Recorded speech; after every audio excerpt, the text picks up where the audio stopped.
WCBI News at 10 starts now.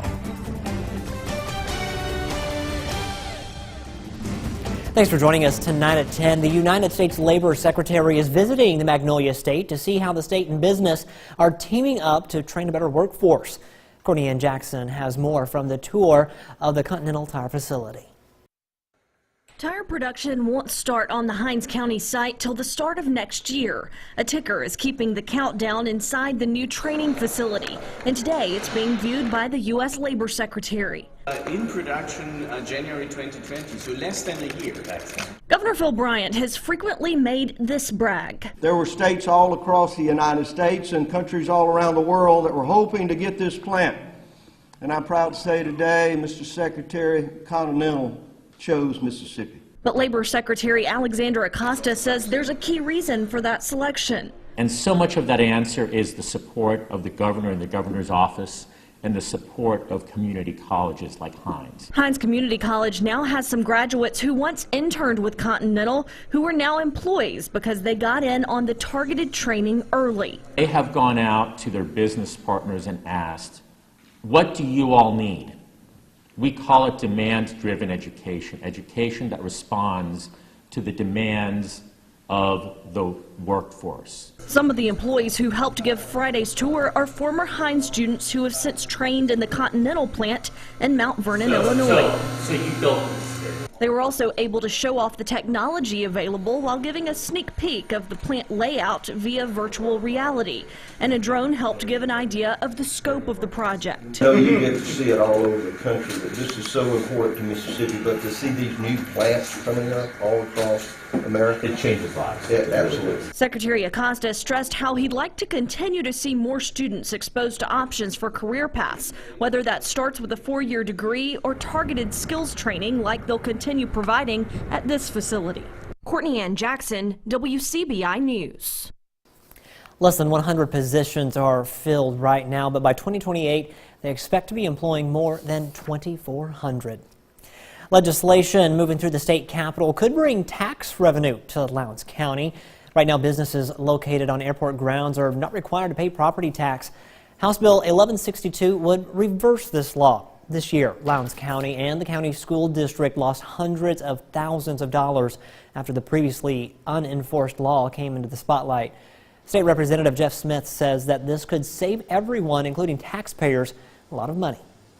There's 3 separate bills introduced, 2 of them by me, and 1 of them passed. I think it's House Bill 1162, which is a real big deal for the county and especially the school district. We stand out here in the school district, and this will be able to perhaps save the school district about $1.4 million a year. The bill has been passed by the House and is now waiting on the state Senate to take action. New tonight at 10, a Pearl man is accused of potentially giving someone HIV. 22-year-old Tashamba Harvey is charged with knowingly exposing HIV to another person. The Oktibbeha County Sheriff's Department arrested Harvey yesterday. Deputies are not releasing any information about the investigation. Harvey had his initial appearance this morning at the Oktibbeha County Jail. His bond was set at $10,000. Switching gears now, time to toss things over to meteorologist Jacob Riley with first look at our forecast. Jacob, Old Man Winter is back. Yes, Scott, he's definitely making his presence felt out there tonight. We're dry in Columbus right now, but across the area we have seen a little bit of sleet tonight mixed with rain out there. We have that being reported at Columbus Air Force Base. We're sitting in the middle to lower 30s out there across the area right now, not really below freezing, so don't have to worry about any of this accumulating. But here's that precip moving on through Lamar County. We'll continue to see this last through the overnight hours tonight. Not expecting any accumulation though, Scott. I'll let you know when things warm up coming up a little later in the show. Some nationally recognized medical professionals were getting to the heart of the matter today on the Mississippi University for Women campus. The role of wearable technology in monitoring heart health was the focus of the 3rd annual Imagine, Inspire, and Challenge Symposium. Heart disease, it's the #1 killer worldwide of men, women, and children, with more women especially dying from heart disease. W alum Dr. Doris Taylor says that you need to take charge of your heart health and don't ignore the symptoms. If you have a heart attack, if you can get to the hospital within half an hour, the doctors can save a lot of your heart. We measured cholesterol in people in their 20s who came in here. We had 5 times the normal level of high cholesterol. The experts say if you show signs of heart disease, make an appointment with your doctor immediately. Definitely nothing to mess with. All right, well, flu season, it's in full swing, and it's hitting many of our schools in the area, including in Lamar County, Alabama. This week alone, more than 300 students in the Lamar County School District were absent due to an illness. Classes were canceled today, allowing teachers to clean and disinfect all school buildings in the district. Our Quentin Smith has more. When the doors opened Friday morning, this was the site at Vernon Elementary School. Chairs were on top of desks, hallways were empty, and no students were in sight. We just thought that it'd be best to take this day and let our students out and get a 3-day weekend and try to get some of this sickness out of our schools and get some cleaning done. From wiping down walls to mopping floors to even sanitizing the desk, teachers spent majority of their morning giving the school a deep cleaning. They've come in and they're going through the building, sanitizing it real good, cleaning out all the restrooms, classrooms, and you know, wiping down desks and lockers and just really sterilizing the building real good. This past week, the Lamar County School District saw a little more than 13% of its students miss school. That rate was over 15% in some schools in the district. And in all, a total of 311 students were out sick this week. We love our kids. We want them to be here. They can't learn if they're not at school. And it's hard to teach when, 20% of your students aren't here. We're not sure all of them flu symptoms, and we're not sure if all of them had the flu. But, we do know that the flu is going around, and we're just trying to take measures to make sure that we're keeping our kids as healthy and safe as we can. Lamar County School Superintendent Vance Herron has worked in the school district for more than 2 decades. However, he says he's never seen sickness sweep through the schools quite like this. So, to help keep the sick bug in check, Herron has a little advice for parents of sick children. If our students are sick, and running fever, we don't need parents sending them to school. They need to be 24 hours free of fever before they brought back to school. Also, if the doctor tells you to stay out 5 days, stay out those 5 days. Even if you get to feeling better, take those 5 days. Now, classes were also canceled today in Tippah and Kemper counties, and at TCPS, Lamar County students will head back to class on Monday. Well, it's very windy out there, and that's causing our wind chill, our feel-like temperatures to be here in the upper 20s. Warmer weather is on the way, though. I'll let you know when that arrives coming up after the break. Stick with us. Our WCBI First Alert AccuWeather forecast with meteorologist Jacob Riley.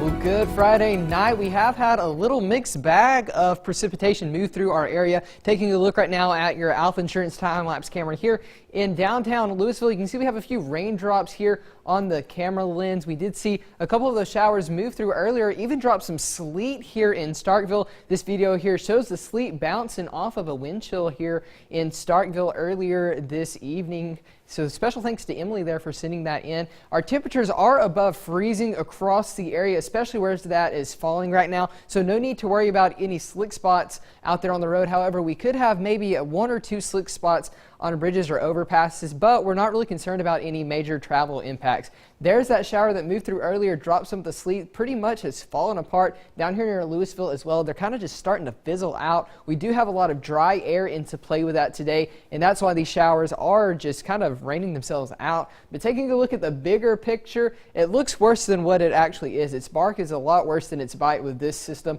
Most of this is not reaching the ground due to the dry air, and we'll continue to see that diminish as we go overnight tonight. And timing that out on Futurecast, we could see a few more little weak bands move through the area tonight.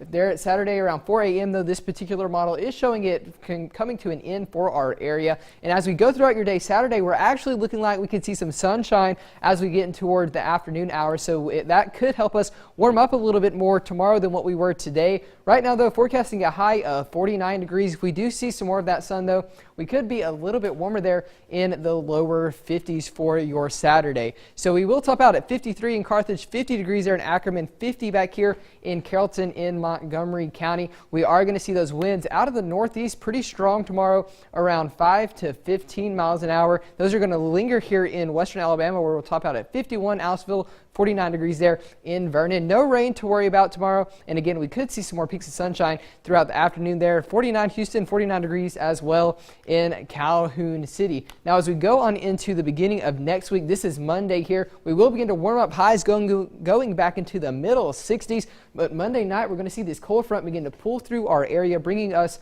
some more showers and storms for next week. So another wet forecast is looking like it's going to be in store here, Scott, for the next couple of days. Monday and Tuesday, rain and storms, sunshine Wednesday, storms return for Thursday. Getting around Starkville just got a little greener, and I think on two wheels. Looks like fun. We'll take a look at a new commuter option when we come back. Welcome back. There's a new, pretty cool, if you think so, way to get around town in Starkville. Our Stephanie Poole tells us how some folks are going green. Transportation with a twist. Lime Scooter is bringing more foot traffic to downtown Starkville. They just showed up. They've got a test group of about 25 of them, and they have been a huge hit. We've seen lots and lots of them on the streets. The Lime bikes are already a hit. Now, operations manager John Ustry says he's eager to see how people will react to the scooters. It's kind of a test pilot to supplement our e-bikes. We are a multimodal company, and so we do, kind of provide different ways of transportation, and scooters are, in Starkville specifically, our next chapter here. With the quick scan and dollar ready, accessing a motorized scooter is simple enough.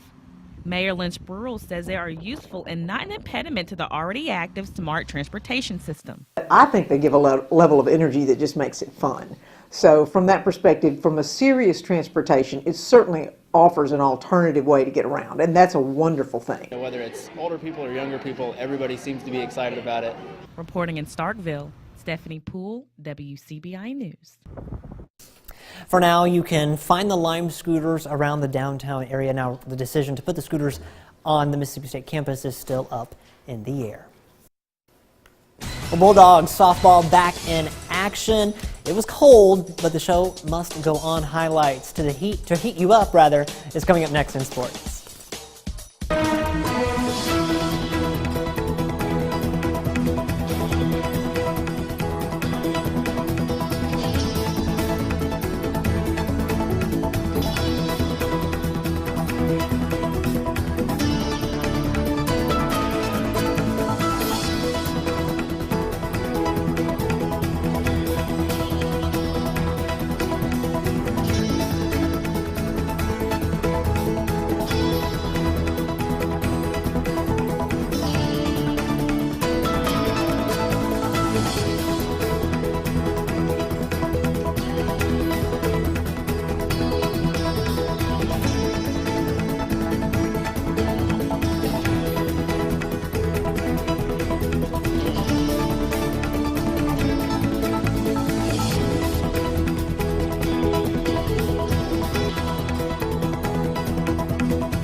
WCBI Sports with Tom Epple. Time to get back to the diamond. Mississippi State softball opening its season at home for the Bulldog Opening Classic, taking on Middle Tennessee in the first game of the doubleheader. Strikeout early on for Grace Fagan. That would end the Middle Tennessee's chance. And then Mia Davidson picking up right where she left off last year. Home run, solo jack, puts the Dogs up 1, and the Dogs' bats were barking. This is Faye Lalua, adds another homer. That's a 2-run jack, makes it 3-zip Bulldogs at the end of the first. Bottom of the second, Lalua with a deep hit out to center. Middle Tennessee trying to make a play, but they can't get to it in time. That'd bring home Bevier Robinson for another run. Keep it going. Bottom of the third, 2 runners on from Montana Davidson. Out to deep right center. Sarah Neweye comes all the way home, brings in another Bulldog run. They go on to dominate the first game over Middle Tennessee State 8-2. And in game number 2, Dogs taking on Stephen F. Austin, trying to stay warm. Top of the first, Emily Williams keeps the Jacks in check with an early strikeout. Still in the first, Stephen F. Austin with a pop fly. Easy grab by Williams to keep Stephen F. Austin off the board. It ends the inning. Still no score. Top of the second, Williams back at it. Throwing the high cheese, getting the strikeouts on a Friday night. Williams yet again gets her third K of the inning to close out top of the second. It'd be a 14 strikeout night for Williams. They get the win over Stephen F. Austin 3-0. Ole Miss drops one to 24th ranked Ohio State in the Friends of Jacqueline tournament in Orlando, Florida. Rebels 1-1 on the season. They have their own doubleheader tomorrow facing Minnesota in the early pitch, then George Mason immediately afterward. Let's go to some high school hoops. Mooreville Super Troops taking on Tisch County. Start of the second half. Tisch up big. Briley Hill finds Katie Powers. Powers her way into the lane for the floater.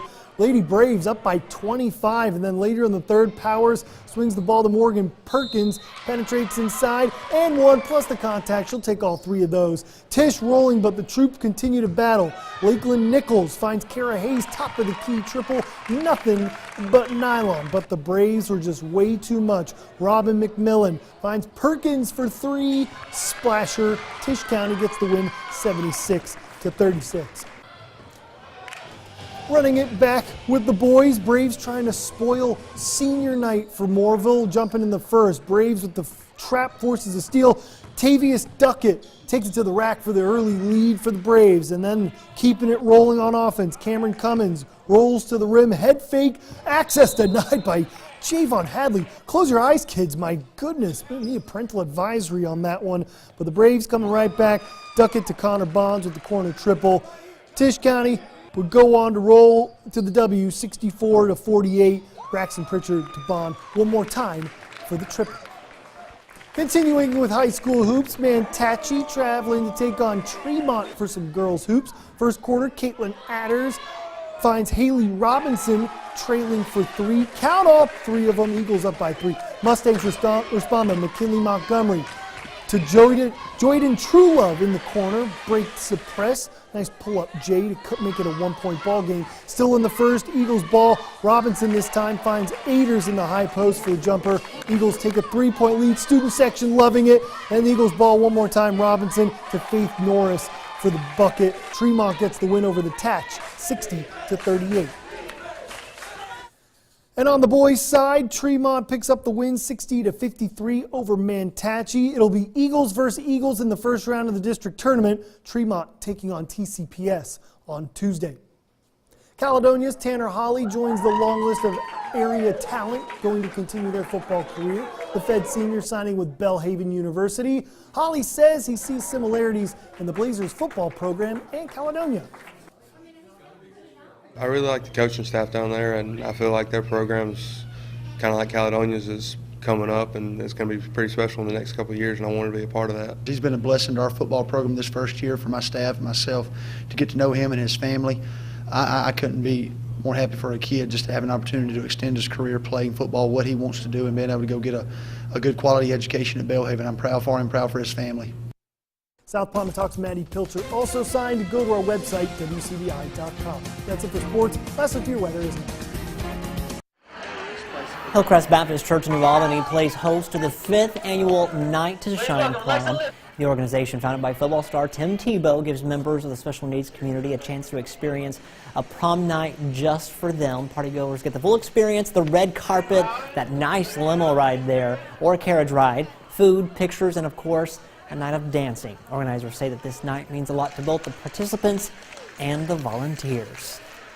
For me, it's important because I am the mother of a special needs child.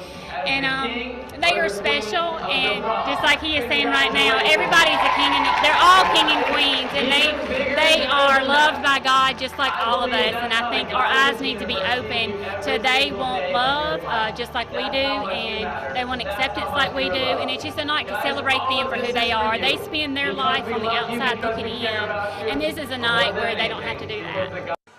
And everyone looked so nice. Now this year, the Night to Shine includes 655 churches from all 50 states, as well as 20 different countries. Well, Scott, we are going to warm up over the next 10 days. Luckily, you'll see that with your 7-day forecast here. Rain does return to the forecast, though, through really the next 7 days. All right. Thanks, Jacob. Have a good weekend.